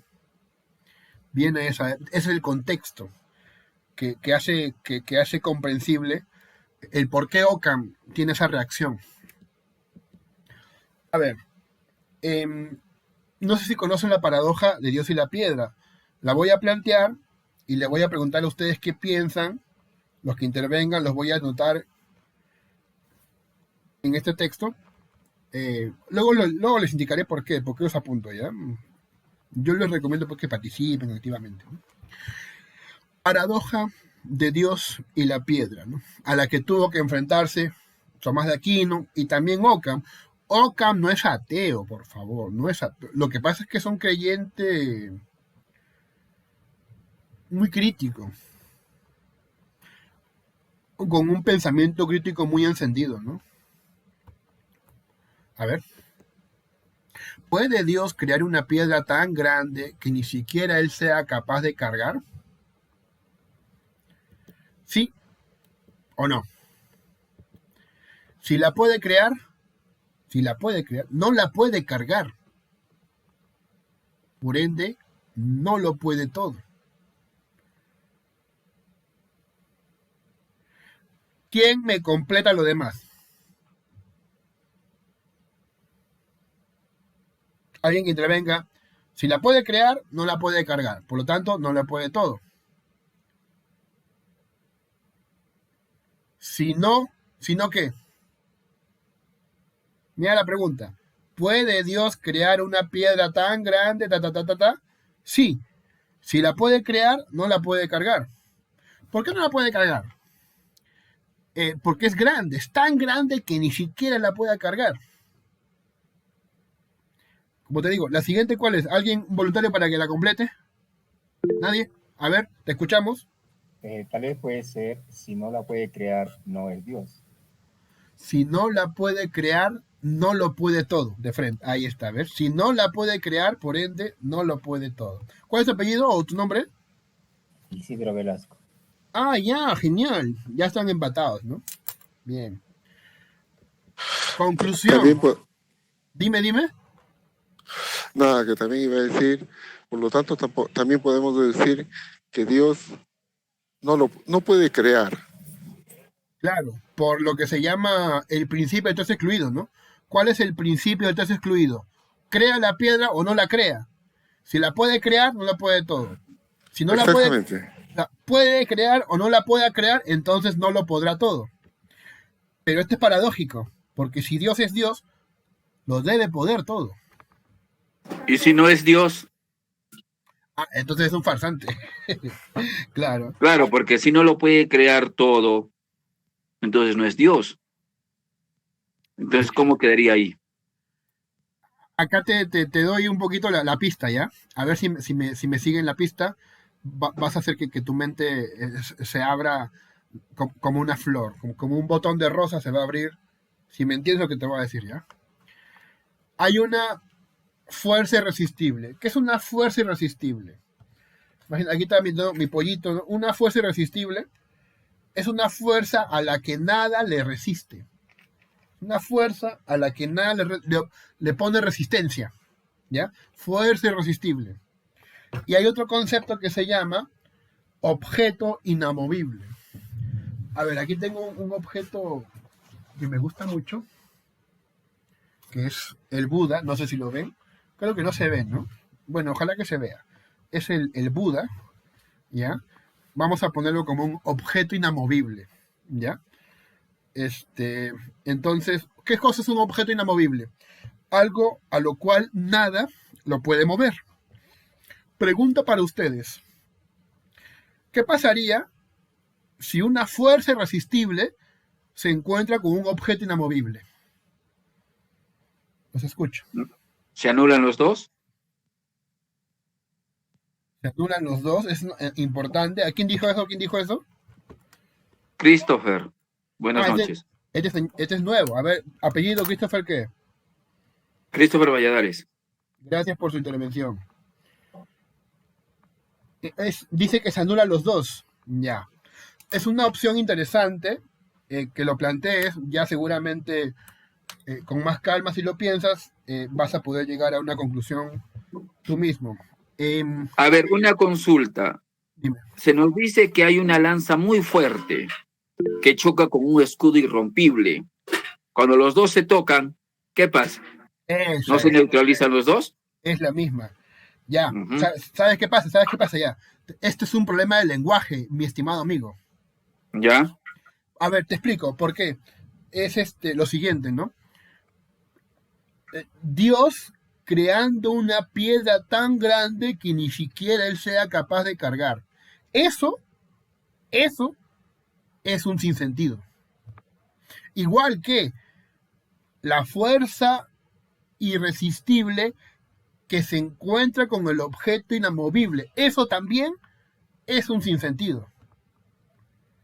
Es como que te diga el número que es par y a la vez impar.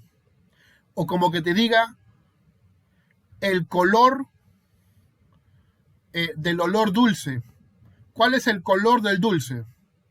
¿Cuál es el color del olor? No tiene sentido mi pregunta, ¿no es cierto? O cuál es el color del aroma del pollo a la brasa. ¿Qué color tiene el aroma del pollo a la brasa? No tiene sentido, es un sinsentido. Es como que diga los solteros que son casados. La cuadratura del círculo. O la cuadratura del círculo, ¿no es cierto? A ver, ¿quién intervino ahí? Por favor, ¿quién dijo eso? Oscar Corso. Ah, de nuevo, ya. Noto tu voz un poco diferente, pero está bien. Miren, entonces este hallazgo un poco te permite estar precavido de que a veces la paradoja la creamos nosotros cuando le intentamos dar sentido a cosas que no tienen sentido. Es una de las cosas que va a hacer Russell. La próxima semana, si tú tienes paciencia y te gustó este encuentro, ojalá que vengas, vas a ver lo que Russell intenta hacer, pues.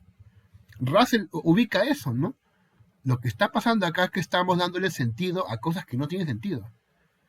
Es por eso que él plantea prohibiciones. Vamos a verlo en la teoría de conjuntos la próxima sesión. Occam. ¿Qué dijo Occam?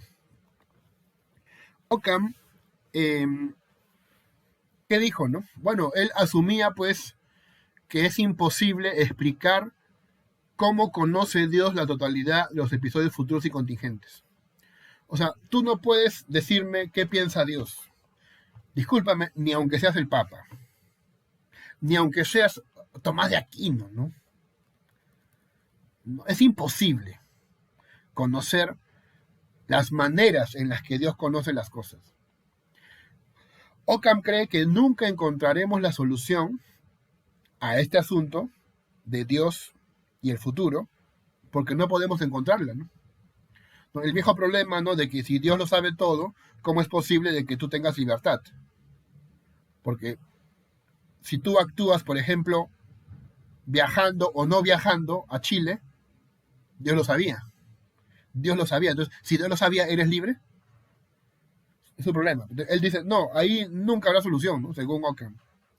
La omnipotencia divina es un problema para él, como acabamos de ver, por la paradoja de Dios y la piedra. No obstante, Occam piensa que el poder absoluto de Dios explica por qué no debe ser culpado por el mal en el mundo. Pues Dios creó el mundo deliberada y voluntariamente. O sea... Ya, perdón. ¿Sí? Una cosita. Pero allí el argumento era, el hecho que Dios lo sepa no quiere decir que sea el culpable.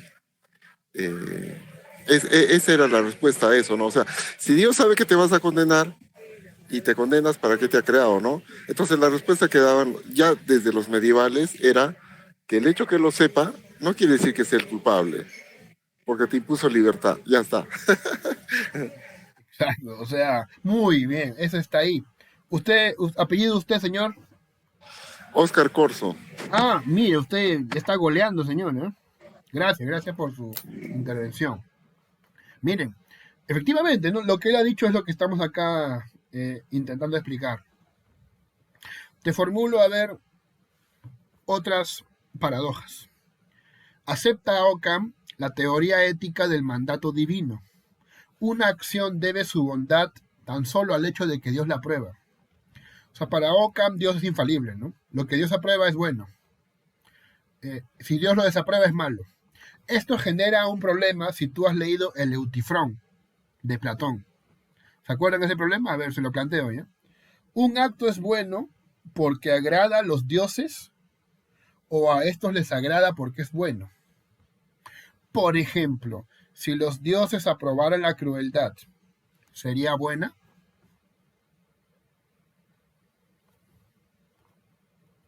Una alumna de una universidad católica, la sede Sapienza en Cajamarca, me dijo una respuesta interesante. Profesor, yo creo en un Dios que quiere mi bien. Lo cual fue tajante, ¿eh? Me pareció muy valiente de su parte, ¿no? Está bien. Pero también genera la cuestión. Entonces, tú crees en un Dios, digamos, conveniente a tus intereses, ¿no? ¿O no? Bueno, ahí la discusión, ahí estoy enseñando un curso de lógica jurídica, así que no puedo abundar, pero sí, ¿no? Quedó planteada la investigación, la pregunta, ¿no? Solo una cosita a nivel de comentario y haciendo un paréntesis. Seguramente era una alumna del Movimiento Comunión y Liberación, porque en Sede Sapienza está pues un movimiento fuerte con una formación de teólogos y filósofos italianos que pertenecen a Luigi Luciani, ¿no? Justo a uno de los promotores del nacimiento de la Universidad Sede Sapienza. Ya está, eso como un dato nomás. Genial dato, ¿no? Sí, ya ahora comprendo un poco más el contexto. Occam hizo un análisis. Supongamos que Dios ordena a un hombre que le desobedezca. ¿Qué dicen acá? ¿Qué opinan ustedes? El hombre está obligado a desobedecer a Dios, pues todo lo que manda Dios es obligatorio, ¿no? Si Dios lo manda es correcto. Pero el hombre está obligado también a no desobedecer a Dios, porque eso es parte del dogma. Ahora bien, el hombre desobedece a Dios es una proposición consistente, no es contradictoria, como por ejemplo, todos los solteros son casados o el círculo cuadrado. Es consistente, ¿eh? O sea, profesor, ¿un hombre puede desobedecer? Sí, claro, puede desobedecer a Dios. Igualmente Dios es libre de desear cualquier cosa consistente, ¿no? Entonces también puede desear eso. Si Dios te ordena que le desobedezcas, ¿le obedeces o le desobedeces? Ahí está. Paradoja. ¿Se parece al mentiroso o no? Se parece. Está sobreviviendo, pero no está todavía, ¿no? Total y absolutamente clara. Occam es un franciscano. Los franciscanos, como saben, ustedes pues se entregaban mucho a la cruz. Ahí tienen el símbolo tau. El símbolo tau es el símbolo de los franciscanos. Los franciscanos son gente bastante humilde, ¿no? Visten con harapos, ¿no es cierto? Descalzos, ¿ya? ¿No? Que dan de comer a la gente pobre, que es lo que debería hacer pues, los religiosos, ¿no? En realidad, ¿no? Así que vivan los franciscanos. Bueno, Occam atacaba a las autoridades teológicas de la época. Occam no le tenía a nadie pues ningún tipo de, ¿no? De límite. Diría, no, yo critico acá, critico allá, y eso le costó la carrera de docente, ¿no? Nadie quiso contratar a Occam. La misma historia con Marx, ¿no? Cuando Marx critica el sistema y no lo deja trabajar, igual acá, ¿no? Es la forma de bloquearlo, ¿no? De que no ascienda. ¿Por qué la gente hace eso? No lo sé. Debe ser, pues, envidia. Los franciscanos afirmaban que el Papa Juan XXII estaba equivocado cuando se oponía a la doctrina de la pobreza apostólica. O sea, ¿qué significa esto de la pobreza apostólica? Si el papado acepta la pobreza apostólica, el papado puede tener oro, puede tener ahorros, puede tener cuenta bancaria, puede tener banco. No. ¿Pero lo tienen hoy en día? Sí. Y este tema de la pobreza apostólica, ya la gente perdió la vergüenza, pues, ¿no? Si el clero debía imitar a Cristo y este no poseía ni su zapato, el clero no debería poseer nada, pues, a título individual. Lo más lógico, ¿no? Si seguimos a Cristo y Cristo no tenía ni sandalias, ¿por qué tenemos edificios gigantescos, bancos? Y mandamos a pintar la Capilla Sixtina? Bueno, eso será más adelante, ¿no? Los grupos religiosos debían imitar a Cristo, incluso la propiedad colectiva debería estar prohibida, ¿no? Hay unas herejías, no sé, por ahí alguien recuerda, unas herejías que son parecidas a las socialistas, ¿no? Que se oponían a la propiedad privada, ¿no? En grupos, no me acuerdo el nombre ahorita, pero eran unas herejías de la época, ¿no? Occam concluyó que el Papa era un hereje y fue perseguido. Para salvarse recurrieron a la protección del emperador Luis de Baviera. Posteriormente Ockham propuso la separación entre el poder temporal y el poder espiritual. El Papa tiene poder espiritual. Te puede recomendarte, puede casarte, hacer sacramentos, bautismo, pero no poder político. No debería tener ejércitos, como en esa época los tenía, ¿no? Mira, los insolubles. En esta época, la paradoja del mentiroso sobrevive. ¿Cómo sobrevive? Bajo el formato de los insolubles. La paradoja de la autorreferencia también se estudiaron en la época medieval. Por ejemplo, aquí aparece la paradoja de pseudo-escoto. Según la definición tradicional, un argumento es válido si y solo si es imposible que las premisas sean falsas y que las premisas sean verdaderas y la conclusión falsa, ¿ya? O sea, ¿te acuerdas de esto? P, entonces Q, ¿a qué equivale?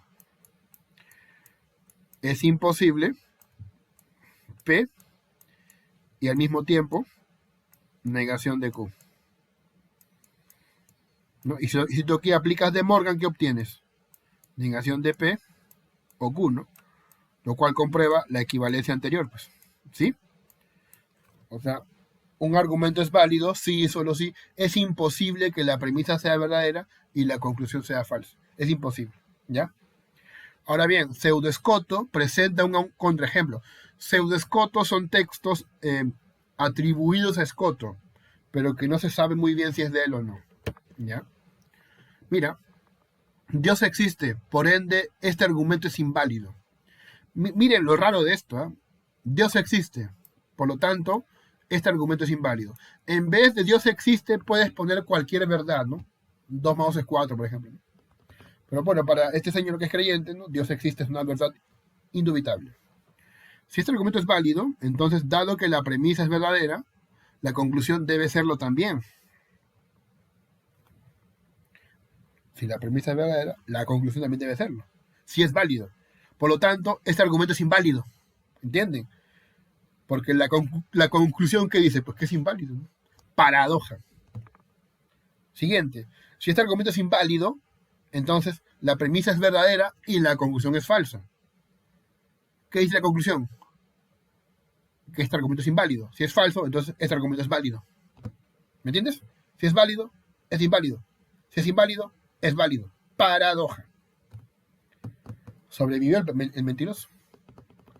Viajó por el espacio y por el tiempo. La conclusión, según Pseudo-Escoto, para resolver este insoluble, o para enfrentarlo, es que la conclusión no debe negar su propia validez. O sea, aquí estamos viendo, ¿no? Una primera forma de Tarski, ¿no? De los metalenguajes, ¿verdad? El lenguaje no debe referirse a sí mismo en una paradoja. ¿Se acuerdan? Aquí está Tarski, que luego vendrá en el siglo XX, ¿no? Ockham sostiene que se suprime la insolubilidad cuando se elimina la autorreferencia. Dato curioso. ¿Sabían que la paradoja del mentiroso terminó matando a Filetas de Cos? ¿Quién es ese señor? Murió en el año 285, sin haber podido conseguir resolver la paradoja. ¿Qué decía su epitafio? Soy Filetas de Cos. Me hicieron morir el mentiroso y las noches de insomnio por su causa.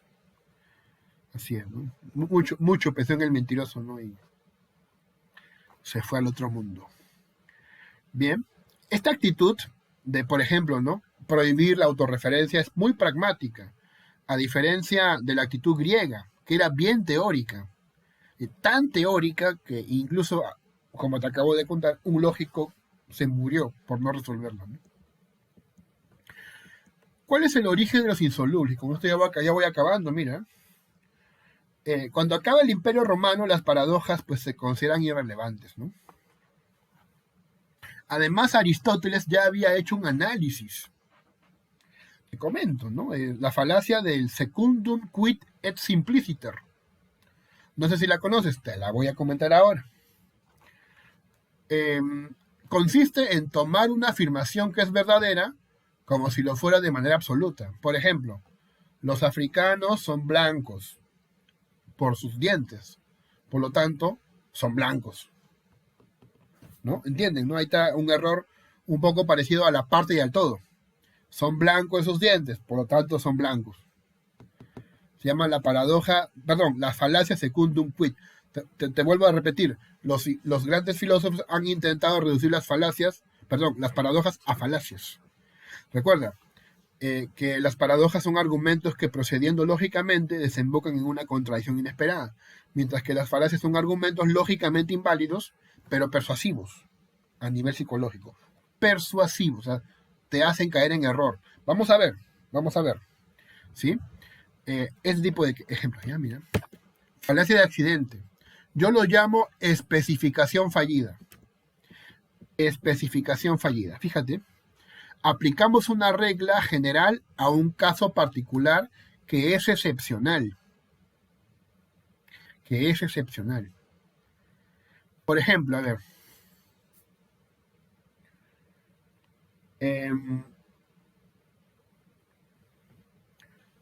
Es un delito tomar aquello que no es nuestro. El policía interviene a delincuentes y les quita sus armas. Entonces el policía le está quitando algo que no es suyo. Por lo tanto, los policías caen en delito. ¿Por qué? Porque es un delito tomar aquello que no es nuestro. Pues. Ya. Entonces tú le explicas, pero amigo, lo que pasa es que en este caso particular, el policía sí lo puede hacer. ¿Cómo se llama? Falacia de accidente. Y la siguiente se llama accidente inverso. Este de accidente, la siguiente es accidente inverso. Este es especificación fallida. Un caso de especial está mal planteado. Pero aquí, en cambio, se generaliza a partir de pocos casos, ¿no? Que es el ejemplo que se ve acá, ¿no? Se llama falacia de accidente inverso. Fíjate. El delincuente que me robó fue un extranjero. Por lo tanto, todos los extranjeros no son de fiar. A partir de pocos casos excepcionales, generalizas para todos, ¿no? O sea, te robó este delincuente, pero no todos son malos, ¿no? Igualmente acá, mira, acá hay otro ejemplo, ¿no? No debo respetar las creencias del Ku Klux Klan, Inquisición, ni de los neonazis, ni Al Qaeda. Por lo tanto, no debo respetar las creencias de los demás. Generalización precipitada. La pregunta es, ¿qué ocurre en la paradoja del mentiroso? Ocurre, según Aristóteles, que se va de una parte al todo. Se va de una parte al todo. ¿Cómo así? Justamente, ¿no? Aquí lo que sucede es una generalización precipitada. A ver, te explico, ¿eh? Esta es una solución que me pareció interesante, pero no sé, me hace dudar. Te la comparto igual, y con esto acabo. Imaginemos que un hombre jura que quebrará su juramento de ir a Atenas. Si quiere su juramento de ir a Atenas, no va a Atenas, o sea, ¿no? ¿Ha jurado con verdad, sí o no? Por un lado, hizo lo que juró que haría, quebrar el juramento de ir a Atenas. Por otro lado, no ha hecho lo que juró hacer, no ha ido a Atenas. Si no tenemos en cuenta que hay que referir verdadero y falso a los diferentes juramentos indicados entre paréntesis, entonces el que quebranta su juramento, o el que hace perjurio, mantiene su juramento, parece ser verdadero y falso a la vez. Lo que dice Aristóteles es que hay que entender que esto en parte es verdad y en parte es verdadero. No es verdadero y falso a la vez. Parece que caemos en una contradicción. Lo que pasa es que hay que relativizar para entenderlo. Ejemplo acá. Alguien declara yo miento. Su afirmación es verdadera. ¿Por qué? Porque alguien declara eso. Alguien declara eso. De su boca sale eso. Eso es verdadero. Pero es falso, ¿por qué? Por su contenido. Porque lo que dice su contenido es una falsedad. No es verdadera de forma absoluta, ni falsa de modo absoluto. Y al mismo tiempo. Es verdadera en una parte y falsa en otra parte.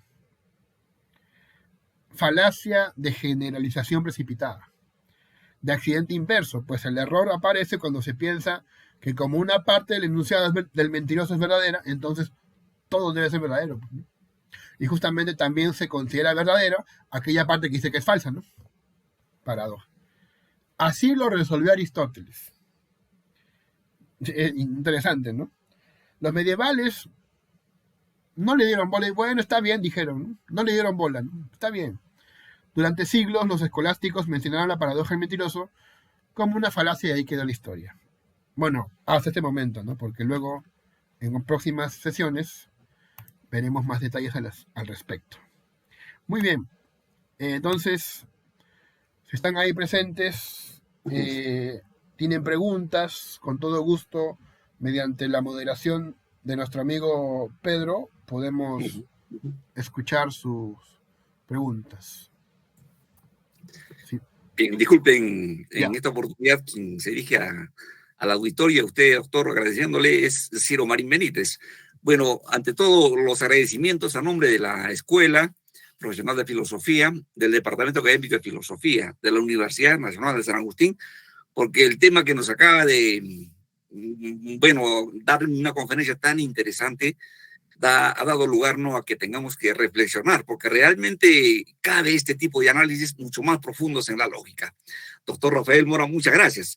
Enseguida pasamos, ¿no?, justamente a la rueda de preguntas donde los colegas van a tener que de repente formular algún cuestionamiento al respecto.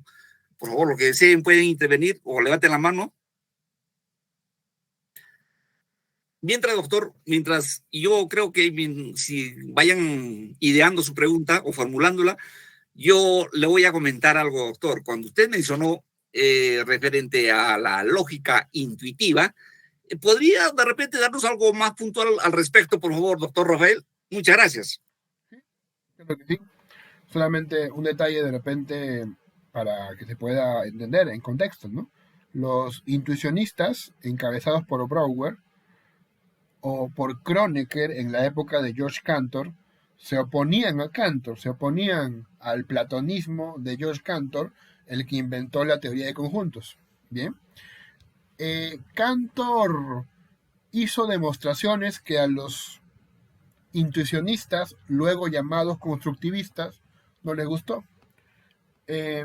¿Por qué? Bueno, porque suponía una serie de paradojas, una serie de cosas increíbles, ¿no?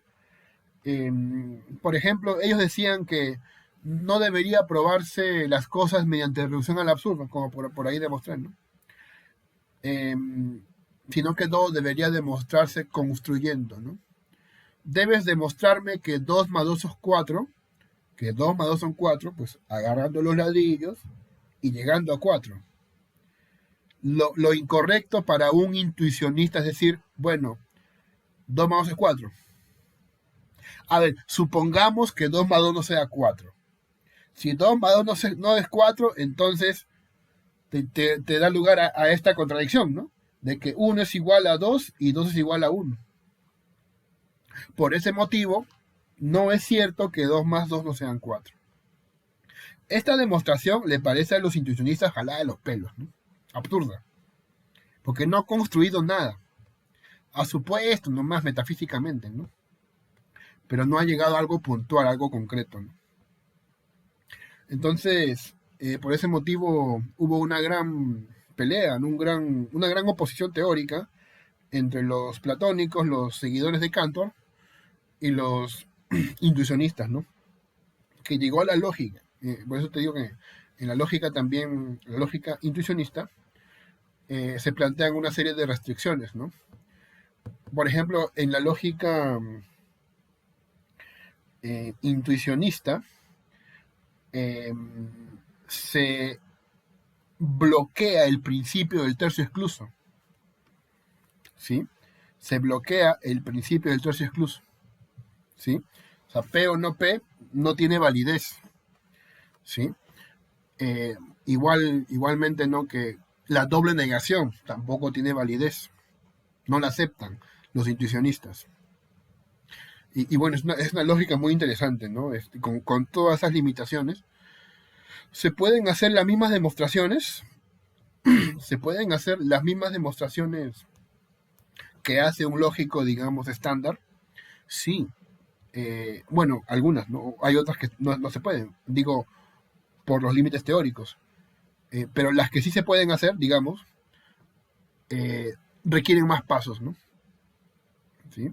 Mientras que con la lógica estándar uno demora, digamos, 10 pasos. Con algo que también acepta el intuicionista, demora el doble o el triple, ¿no? Justamente por las prohibiciones que hay. Es más engorrosa, ¿no? Por eso dicen algunos que la matemática intuicionista, si bien es una matemática aceptable, coherente, es muy enredada para ser enseñada, ¿no? Por eso que algunos no la tienen en cuenta, pero es coherente, ¿no? Es aceptable, ¿no? Es un cuerpo consistente de conocimiento. Eso es lo que podría agregar, estimado Ciro. Muchas gracias, doctor. Bien, de los colegas del auditorio, ¿alguien tiene alguna pregunta? Quisiera manifestar algo, ¿no? De repente, para que la próxima vez animen,